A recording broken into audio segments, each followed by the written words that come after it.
Qu'est-ce que vous avez acheté aujourd'hui? Bon, étant donné que c'est les seuls sur le marché de la crypto-monnaie, on peut voir le market cap dans le rouge, 4,26%. Faut pas voir ça comme une fatalité encore une fois, mais plutôt comme une opportunité avant de rentrer dans le vif du sujet. Mais bon, les actualités du jour, qui d'ailleurs, il y aura deux thématiques, le Bitcoin et le XRP. J'espère que ça va vous plaire. Et bien, n'oubliez pas d'apporter un maximum de force à la vidéo. Abonnez-vous, activez cette petite cloche, c'est très important pour le développement de la chaîne. Venez rejoindre le groupe Telegram et surtout titiller un maximum l'algorithme, comme vous savez si bien le faire. Likez la vidéo, laissez de petits commentaires et surtout partagez la vidéo à vos crypto bros. Le market cap, comme je vous l'ai dit, 4,25% dans le rouge. Le Bitcoin aujourd'hui a créé des heureux, les gars. Il est tombé sous les 90 000, donc 90 000 $. Oui, le Bitcoin est tombé à 89 500, si je ne dis pas de bêtises, aujourd'hui. Et au moment où je vous parle, 92 317 $. Perte sur les dernières 24 heures, 3%. L'Ether, lui, il prend un petit peu plus cher, mais bon, on est sur pratiquement du 8% dans le rouge. Le prix de l'ETH est de 3027 $. Oui, mais bon, encore une fois, faut pas voir ça comme des fatalités, et surtout pour le Solana, les gars. Si vous voulez recharger en Solana, 177 $, donc 177 $, ma foi, les gars, c'est toujours mieux que 200 $, j'ai envie de vous dire. Et on sait que j'ai beau ne pas aimer le Solana, on sait que les 200 $, 250 $, voire bien plus lors du prochain bullrun, il va les faire. Donc tout ça pour vous dire, les gars, que c'est juste une belle opportunité de refaire le plein de crypto. Prenez-moi pour un fou, ou alors, si vous aviez positionné vos longues, mais bon, avec les petites limites et tout, vous avez possiblement déclenché votre aide. Et là, les gars, si vous l'avez déclenché à 89 500 pour le Bitcoin, ma foi, j'ai envie de vous dire, GG Wallplay à vous. Du coup, nous avons donc notre petit Doge qui est à 32 centimes, 5,49% sur les dernières 24 heures. Le Shiba Inu, 7,13% dans le rouge. On va directement partir sur le XRP qui, lui, la correction, entre guillemets, la chute, la vie encore assez bien.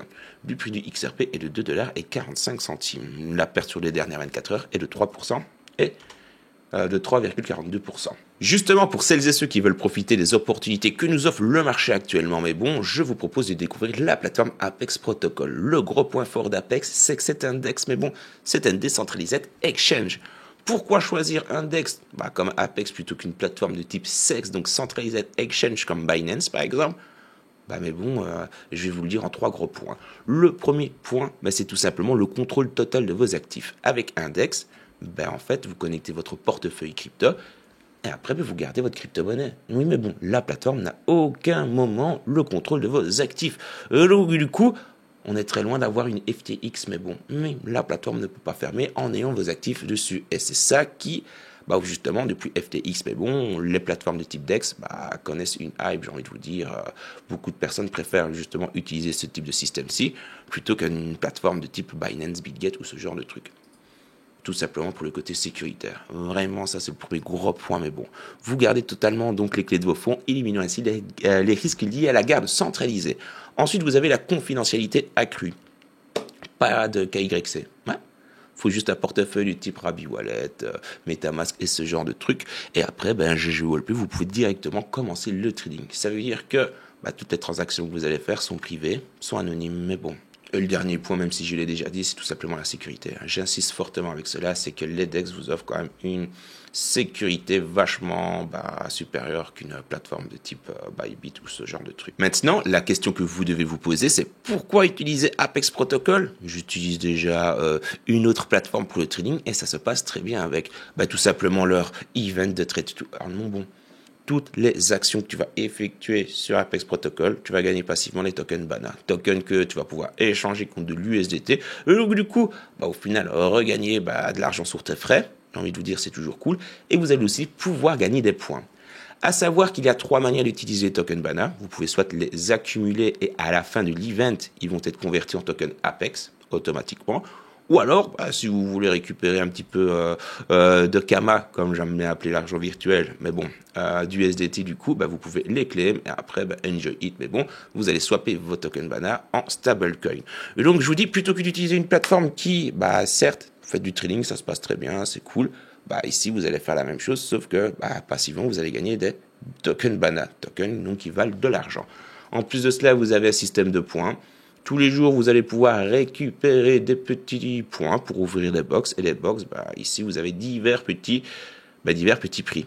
Vous avez un lien dans la description qui vous permet, si vous le souhaitez, de découvrir la plateforme.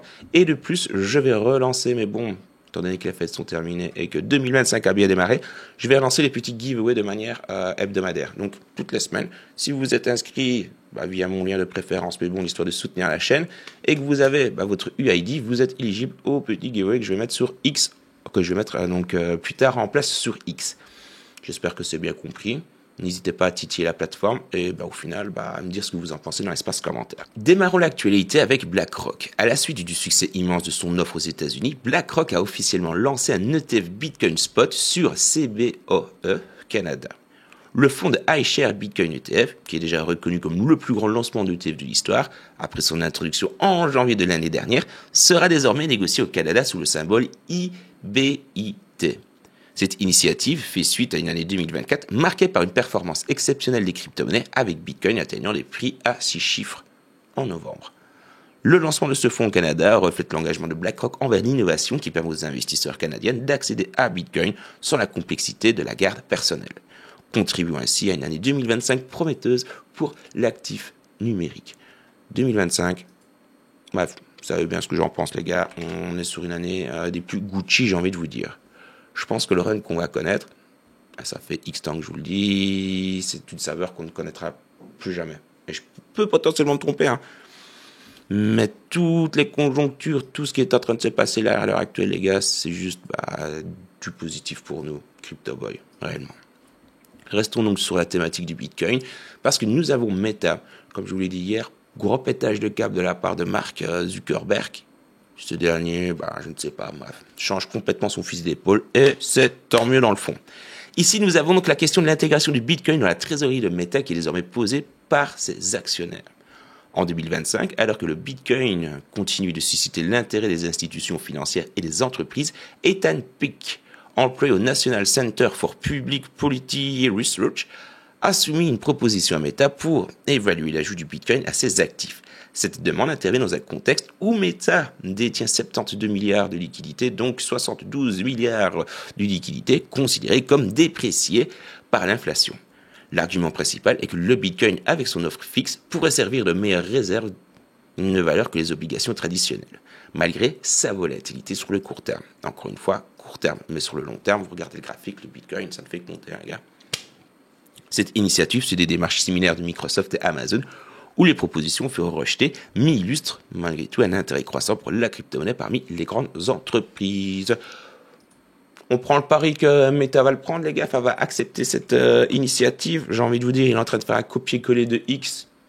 Mais ce que tu as à faire en défenseur des crypto-monnaies, cela ne m'étonnerait pas. Du côté de Ripple, aujourd'hui a eu lieu une petite victoire légale contre la SEC où un juge a accepté de sceller des documents relatifs à la mention de jugement sommaire de Ripple. Le token a connu un gain de vigueur. Bon, ça, j'ai envie de vous dire, sur les dernières 24 heures, c'est quand même assez stable. Sur le mois, ma foi, non, il régale le XRP. Il régale. Restons sur les dernières 24 heures. Les gains des différentes périodes sont notables.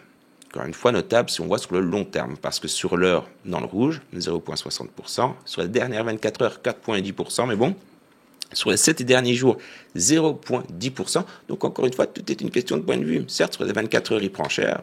La perte par rapport à la semaine passée, elle n'est pas si folle que ça. Et par rapport aux 14 derniers jours, on est quand même à 21,40% de plus-value. Et sur les 36 derniers jours, là, par contre, je vous le dis, tout est une question de final, de point de vue, 1,30%. Mais bon. Par contre, sur l'année, on est toujours sur du 327%. Donc, quoi qu'il en soit, on peut voir que la dynamique pour le XRP reste plus que positive, du moins sur le long terme. Et encore une fois, attendons le 20 janvier, mais bon, et l'inauguration imminente de l'investiture de Trump, la démission de Gary Gensler, à mon sens, je reste persuadé que ça va ajouter une dynamique plus que positive. Donc, pour Ripple et sur XRP, si vous cherchez un actif sur le long terme, les gars, je pense que vous pouvez y aller tranquillos. Parlons maintenant d'une petite analyse. Vous savez bien les petits sons de cloche des différents pro-analystes crypto que ces derniers nous disent. Nous avons ici Arthur qui identifie les nouvelles zones de prise de bénéfices pour le XRP après une hausse de prix de 10% ce 11 janvier, où le token a touché la résistance des 2,60$. Cette montée en flèche a été marquée par une sortie d'un triangle symétrique sur le graphique journalier, suggérant un potentiel pour des mouvements de prix significatifs. Malgré le repli, Arthur note que le volume de transactions pendant cette correction n'a pas été exceptionnellement élevé, ce qui pourrait donc indiquer un ajustement temporaire plutôt qu'un renversement baissier. L'intérêt ouvert pour les dérivés XRP a également atteint un nouveau sommet au-dessus de 5 milliards de dollars, indiquant du coup un intérêt soutenu de la part des investisseurs. Arthur conseille de surveiller les niveaux des supports clés avec 2,50 $ comme étant crucial, et selon lui, si ce niveau est brisé, des supports plus bas comme 2,20 $, voire 1,80 $ pourraient entrer en jeu. Sur le côté haussier, la résistance des 2,80 $ et 3 $ sont significatives. 3 $ étant le fameux seuil psychologique. Le RSI est à 59,72 et montre donc un sentiment modérément haussier avec une marge de progression. Donc encore une fois un élan haussier. Et moi je préfère avoir le petit avis de Egrag, chose qu'on va voir ensemble maintenant. L'analyste Egrag a mis en lumière un triangle symétrique comme facteur clé pour le prochain mouvement de prix du XRP visant petit objectif de prix de 3,75 centimes, donc 3,75. Selon lui, le XRP doit rester au-dessus du bord supérieur de ce schéma, actuellement à 2,75, un niveau historiquement significatif, car autrefois cette résistance était à 0,75, avant d'être dépassée donc en 2024. Egrag affirme que si ce niveau retient, le XRP va directement, pourrait viser potentiellement les 3,75 $, ou carrément partir sur les 5 $. Cependant, le XRP est négocié actuellement aux alentours des 2,43 $, avec une baisse de plus de 4% sur les dernières 24 heures. Ce qui veut dire que pour atteindre les 2,75%, il faudrait que le XRP, là aujourd'hui par exemple, fasse 13,20%. Ce qui me semble quand même assez tendu. Tandis qu'il existe un potentiel pour que le XRP dépasse les 3,75 $ en cas de percée, les risques de baisse subsistent. L'incapacité de maintenir le support clé pourrait entraîner une chute à 2,07 $, voire 1,63 $. Et c'est Egrag qui le dit, les gars. Et toujours, petit taux de son de cloche, mais bon, ici nous avons Crypto Wars, quelque chose de ce style-ci. Ce dernier voit le récent retournement de résistance en support du XRP comme un précurseur à une montée importante, pouvant potentiellement atteindre 4 $, puis 8 $, en tirant des parallèles avec la montée fulgurante de 2017. Mais bon, wait and see, encore une fois, avec une vision long terme, je pense que ça ne peut être que positif pour notre portefeuille. Encore une fois, sur le court terme, les gars, vous faites ce que vous voulez. On peut voir que le market cap est... la baisse s'accentue, les gars. Le TEJ vient de passer la barre en dessous des 3000 $, 2,91 pour être un petit peu plus précis. Et le market cap, donc sur les dernières 24 heures, est passé à 5%. Donc la tendance pour ce soir pourrait peut-être être baissière.